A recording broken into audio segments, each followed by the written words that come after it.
Buenos días a los ciudadanos que se conectan con esta rendición de cuentas. Estamos en la unidad de pensiones y parafiscales para la rendición de cuentas de este año de la entidad. Por eso, en este momento vamos a saludar a la doctora Gloria Inés Campillo, que es la directora general de la entidad, para que nos cuente un poco de los avances, no sin antes recordarles las redes sociales de la entidad para que nos puedan contactar y dejarnos sus preguntas. Pueden escribirnos a través del correo electrónico rendicionlaunidad@ugpp.gov.co, a través de la cuenta de Twitter @UGPP Colombia y a través de la cuenta en Facebook UGPP Colombia. Le voy a dar la palabra a la doctora Gloria Inés Cortés para que comience esta rendición de cuentas. Adelante, doctora.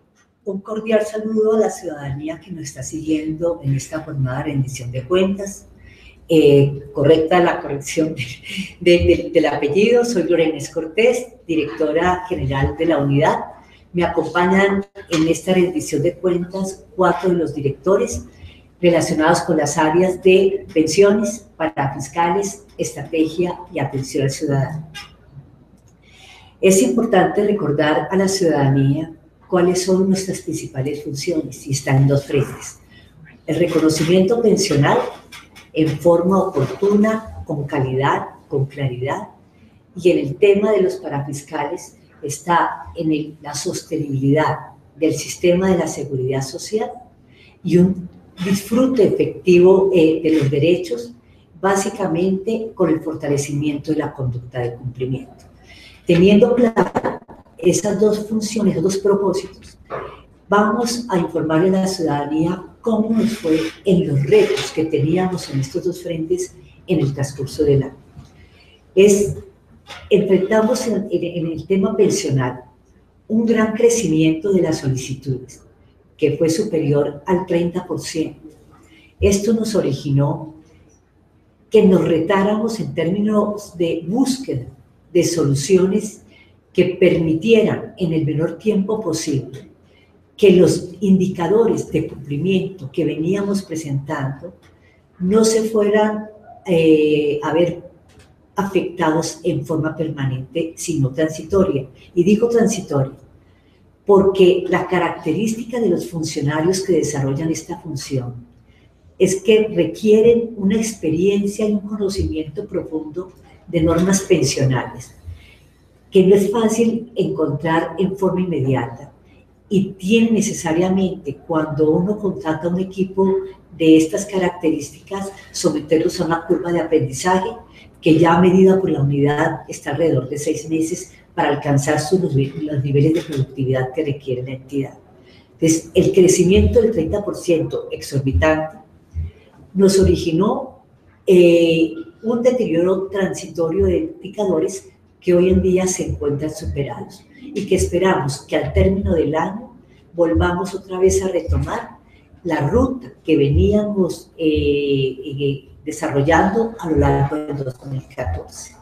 Doctora Luz Adriana, en este frente de pensiones, ¿cuál considera usted que son los factores que incidieron en este gran crecimiento de las solicitudes? Muy buenos días para todos. Este crecimiento de las solicitudes lo causaron prácticamente 2 factores. Uno, una resolución de la Fiscalía que nos obligó a revisar más de 4.400 pensiones de Colpuertos, y un hallazgo que realizó la entidad respecto a algunas certificaciones que no fueron expedidas por la Gobernación de Cundinamarca y que incluían un sobresueldo del 20%, con las cuales la entidad reliquidó aproximadamente 2.300 solicitudes de pensión gracia. Es importante recalcar que cuando esto nos da cerca de 6.000, 7.000 solicitudes frente a un total de crecimiento de 18.000, estas solicitudes requieren un doble trámite.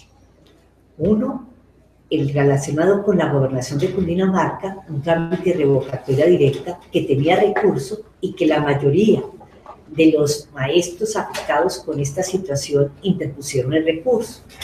Y otra que, ante la decisión de la Fiscalía de no acreditar unos pagos relacionados con remuneraciones laborales y de que debían ser, no debían ser consideradas en la determinación de la obligación pensional, Nuevamente origina el trámite inicial y trámites posteriores con la interposición de los respectivos recursos. Adicional, también se generaron incrementos porque recibimos unas entidades adicionales. ¿Cuáles fueron esas entidades y cuál fue su número? Recibimos 7 TDA asociadas, también recibimos los pensionados de Telecom, de la Corporación Financiera de Transporte, de la Corporación Nacional de Turismo y del IS, Aseguradora de Riesgos Laborales. Ahí va por fuera, positiva. Es esa, IS Aseguradora de Riesgos Laborales. Muy bien, sí, listo. Entonces, tenemos 9 entidades recibidas durante el presente año. Nos quedan pendientes por recibir ¿cuántas entidades, doctora Luzardo? Nos quedan pendientes por recibir 9 entidades. Las cuales programaremos conjuntamente con el Consejo Directivo el momento oportuno de hacerlo. En materia de parafiscales, antes de pasar por los parafiscales, es importante también informarle a la ciudadanía en términos de oportunidad cuál fue el indicador que obtuvimos durante el año 2015 y cómo se compara este frente a lo obtenido el año inmediatamente anterior. Durante el año 2015 tuvimos un decaimiento en el indicador de oportunidad por la coyuntura que pasamos durante este año, siendo el resultado del 46% en atención oportuna, que respecto al año anterior tuvimos un 95% de oportunidad.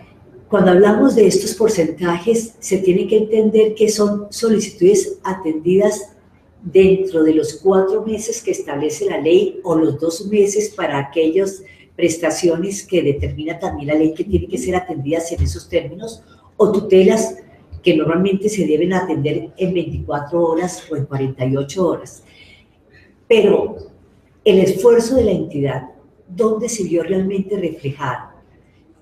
Cuando decimos si tuvimos una demora en la atención de las solicitudes, apenas un 46% en forma oportuna, pero lo más importante es que el esfuerzo de la entidad tuvo sus réditos al considerar que las solicitudes atendidas a tiempo, pero al menos dentro del mismo mes, ¿a cuánto ascendió ese indicador? Al 81%. Al 81%, pero veníamos de un 99% y el compromiso de la entidad es que ya superados la mayor parte de las dificultades que atravesamos durante el presente año, a partir del próximo año esperamos estar nuevamente retomando la senda del año 2014. Es un compromiso y una promesa al ciudadano en ese frente. En el tema de parafiscales, el doctor Jorge Mario Campillo, director de esta área, nos podría dar las principales cifras relacionadas con las acciones adelantadas, pero considero importante que antes de entrar a las acciones, el doctor Maximino Sosa nos ponga al día a la ciudadanía en términos de cuáles son los niveles de evasión y la última medición que hemos hecho. Muy buenos días. El estimado del cálculo de evasión nos da las siguientes cifras. En el año 2013 la evasión estimada era de 16.5 billones de pesos.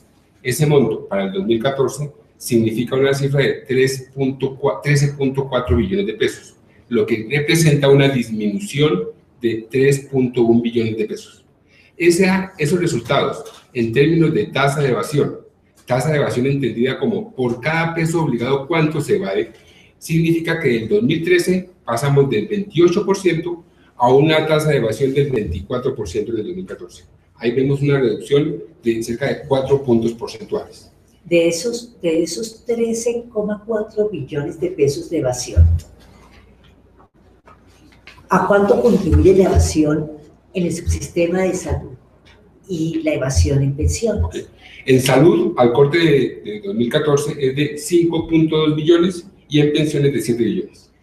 Igualmente, esos 13.4 billones de pesos, cuando hablamos de los independientes, ¿a cuánto contribuye a esa evasión este grupo? Okay. Los independientes en el 2014 presentan una evasión de 9.3 billones de pesos, con una tasa de evasión de cerca del 70%. La tasa de evasión de este segmento en el 2013 era del 77%. Entonces tenemos una reducción importante de la evasión. Y tenemos que reconocer que parte de esa reducción, las medidas adoptadas por el gobierno nacional, las medidas y las acciones adelantadas por los distintos ministerios, pero sin duda el trabajo continuo que ha hecho la unidad ha sido un factor importante para contribuir a esta reducción. Es por eso la importancia que tiene la entidad y el compromiso que tiene la entidad de que se continúe fortaleciendo la conducta de cumplimiento. Ahora sí, doctor Jorge Mario Campillo, ¿cuáles fueron las principales acciones y en qué número fueron desarrolladas estas para combatir la evasión? Buenos días a todos los colombianos que nos acompañan en esta audiencia de rendición de cuentas. Para hablar de las acciones realizadas por la Dirección de Parafiscales, estamos hablando de unas acciones de fiscalización, unas acciones persuasivas y unas acciones de sensibilización que realiza la entidad. Hubo un incremento en el año 2015 frente al año anterior de un 174% en estas acciones, pasando de 148.000 acciones en el 2014 a cerca de 405.000 en el año 2015.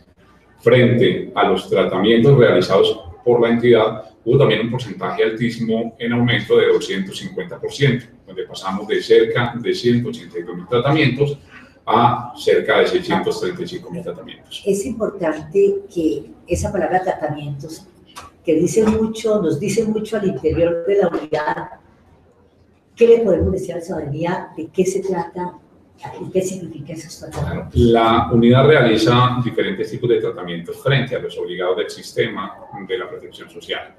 Uno de los tratamientos pueden ser las acciones de fiscalización en la cual la entidad audita al aportante, sea obligado o sea independiente, analiza la información frente a los pagos que viene realizando o frente a la omisión de no haber realizado estos pagos y saca unos actos administrativos en donde hay unos valores que él debe corregir o que debe declarar. Igualmente, hay un tratamiento que se denomina acciones persuasivas. Esas acciones persuasivas son una comunicación en la cual al obligado, que puede ser un independiente o una persona jurídica, se le dice qué debe corregir, qué es lo que está haciendo mal presuntamente, en dónde está incurriendo en un error para que él voluntariamente corrija esta situación y se normalice en el sistema. Y las acciones de sensibilización que venimos realizando con todos los gremios del país en diferentes ciudades tienen como fin orientar a la persona, generar una cultura en el cambio de comportamiento y hacerle ver la importancia de que ellos se vean beneficiados frente a un futuro con una pensión de vejez que hoy en día no la van a obtener por no estar pagando, o la importancia de tener un sistema de salud con calidad, así igualmente los beneficios que pueden tener los otros aportes del sistema. En las acciones persuasivas, las comunicaciones remitidas por la entidad a los distintos ciudadanos o a los distintos empleadores buscan realmente generar una oportunidad de revisión voluntaria. A eso le hace seguimiento la unidad. Si frente a esa comunicación hubo un cambio de comportamiento, aceptaron la invitación y voluntariamente están adelantando acciones al respecto. Si la unidad observa, transcurrido un tiempo, que no ha habido cambio, ¿qué actos o qué actuaciones adelanta la unidad? La unidad, cuando adelanta ese tipo de tratamiento de acciones persuasivas, lo que está invitando es a ese cambio de comportamiento. Trata de que la persona realmente se pueda normalizar en ese sistema, y lo que le estamos diciendo a esas personas es que no hagan su situación más gravosa, porque cambiando voluntariamente su comportamiento antes de que la entidad le requiera información, pues no van a ser sujetas a una sanción que está estipulada en la ley, que esa sanción es por omisión o por inexactitud. Igualmente, ellos cambiando ese comportamiento, pues van a evitar que nosotros vamos a hacer unas acciones de fiscalización en la cual coactivamente van a tener que corregir los periodos anteriores. Lo que estamos invitando también es a que revisen esos periodos antes de que nosotros adelantemos esas acciones coactivas y los corrijan en forma voluntaria. Yo quisiera llamar la atención a la ciudadanía. Han recibido comunicaciones nuestras invitando a que se formalice. De los distintos programas que hemos adelantado con los independientes, hay uno que es el de beneficiarios, que son personas que debían estar actuando como cotizantes porque están generando los ingresos suficientes para estar obligados, pero adoptaron la posición de ser beneficiarios y no cotizantes. Se les ha invitado a que formalicen su situación de aquí en adelante. De ese grupo atacamos un grupo como de 170.000 independientes que son omisos, ostentan la calidad de beneficiarios.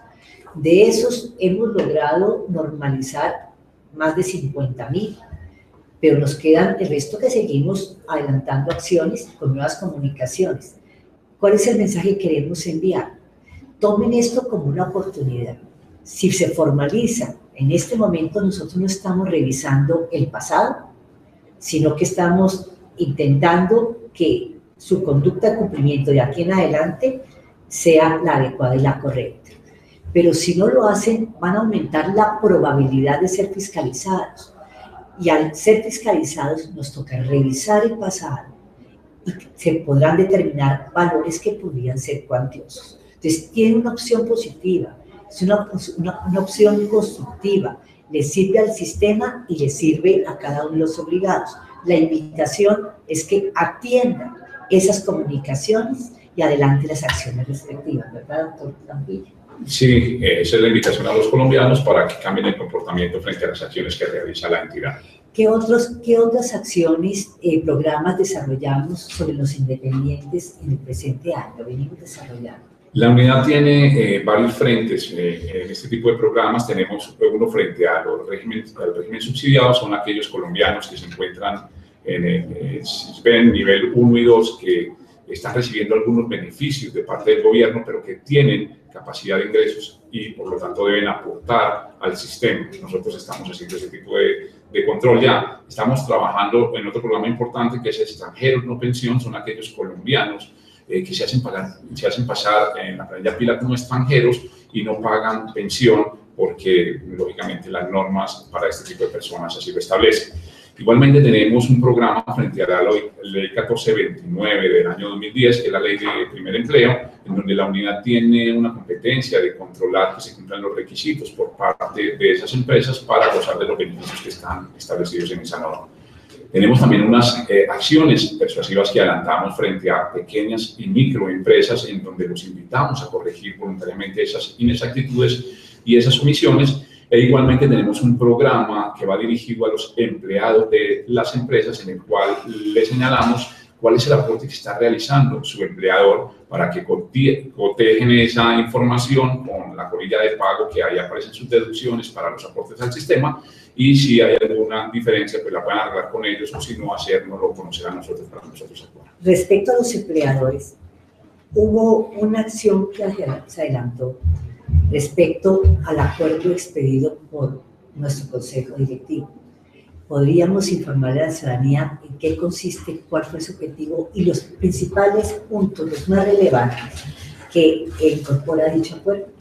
El Consejo Directivo de la unidad expidió el 29 de octubre el acuerdo 1035, que fue publicado el 24 de noviembre de este año. Ese acuerdo trae unos puntos importantes que le dan claridad a la forma como la unidad va a hacer sus procesos de determinación y fiscalización frente a esos obligados aportantes. Da claridad sobre los pagos que no hacen parte para el cálculo de la cotización al sistema de la protección social en un artículo. Igualmente hace claridad respecto de cómo aplicar el artículo 30 de la ley 1393 del año 2010, en donde dice que lo máximo que puede impactar el empleador y el empleado como no remunerativo, no constitutivo de salario, es el 40% de todo lo que reciba como remuneración. Igualmente también da claridad frente al salario integral, en donde deja claramente establecido que es el 70% del total de la remuneración cuando está pactado este tipo de salario integral sobre el cual se debe cotizar ese 70%. No importa si una vez aplicado ese 70%, pues da menos de los 10 salarios mínimos que hacen parte del factor salarial. La unidad lo que va a aplicar es que se haga el 70% de los dos componentes. Y también es importante mencionar que este acuerdo trae unas aclaraciones sobre lo que se denominan los pagos de mera liberalidad o ocasionalidad, aquellos que hace el empleador a voluntad propia, no deben estar constituidos como salario ni en contrato laboral, ni deben estar en acuerdos ni en pactos colectivos, sino que es una mera voluntad del empleador. Él los puede quitar cuando él así lo desee y son por hechos excepcionales. Por último, es importante destacar también que trae una norma que le da la competencia a la UPP de avisarle a aquellas administradoras del sistema que venían haciendo seguimiento al no pago de la mora, de la obligación, y estaban recibiendo la mora de algunos empleadores. Ya frente a los periodos que venga analizando la unidad, le va a informar a estas administradoras para que no haya duplicidad de acciones frente a esos obligados importantes. Hay un aspecto importante de los acuerdos de exclusión o de salarización, que independientemente que cuando incorporen partidas que por su naturaleza son salario, necesariamente la unidad va a revisar este aspecto y si considera que se dan los elementos para que esa partida sea salario, hará base del ingreso base de cotización para la determinación del valor a cotizar.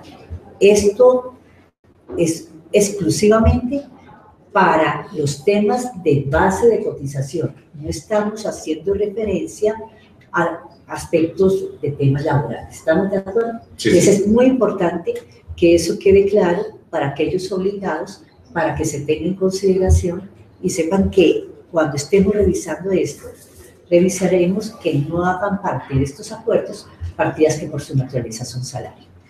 El tema del el límite de las partidas que no son salario, que no puede exceder del 40%. También es importante recordar que todo lo que se ha mencionado en el acuerdo que no son salarios, todos se toman como base para determinar que no exceda el 40% del total de la remuneración, sea que cual sea el concepto de remuneración, prestación, para mejorar el desempeño de sus funciones, pagos que retribuyen directamente el servicio. Lo total de remuneración se entiende cualquier pago recibido por el trabajador. También es muy importante y así hacemos claridad en ese acuerdo. Yo creo que por el momento podemos dejar el tema de parafiscales en este estado con los mensajes, esperando que la ciudadanía reciba positivamente y de forma positiva los mensajes dados por la unidad. Nosotros manejamos en forma respetuosa este tema y las comunicaciones que enviamos, el tono también debe entenderse en un tono pacífico, en un tono que invita al cumplimiento, en un tono que es hagámosle bien al país cumpliendo con nuestras obligaciones y como en toda situación cuando nos damos cumplimiento hay consecuencias que no las hacemos en forma de amenaza sino de advertencia. Debemos cumplir la ley, los ciudadanos deben cumplir la ley y la invitación es a ese cumplimiento.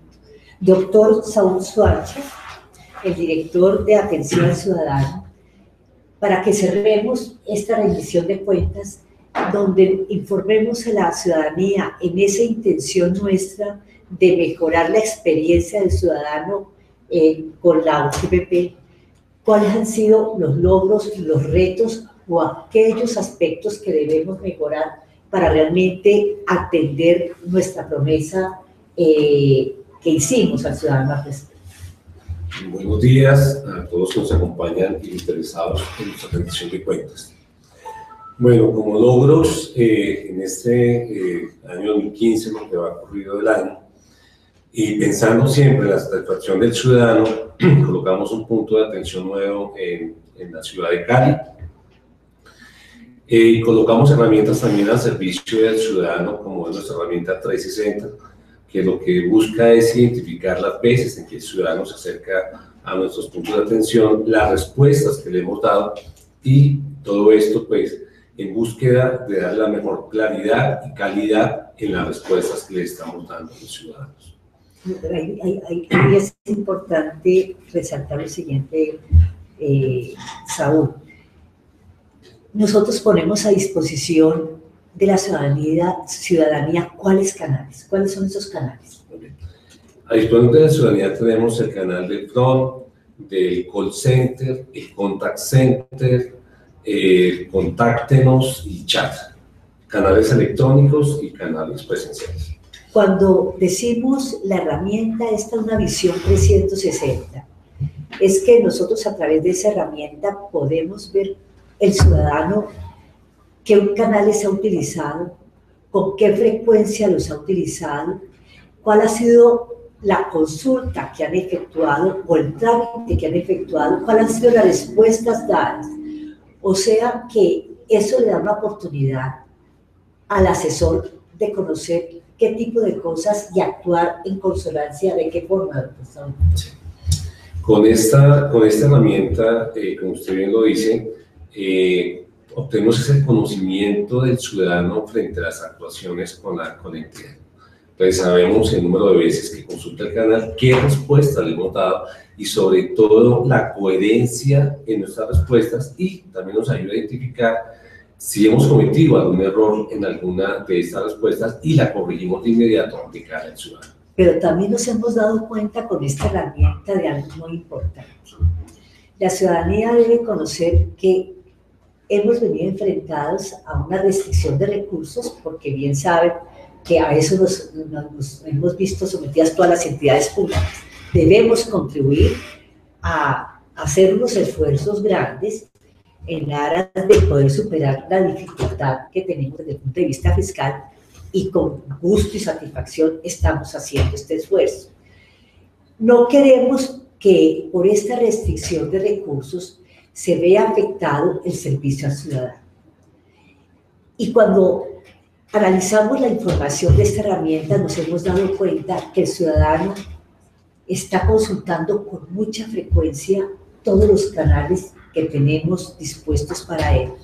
Y puede darse el caso que no se da cuenta que cada vez que utiliza el canal nos está costando.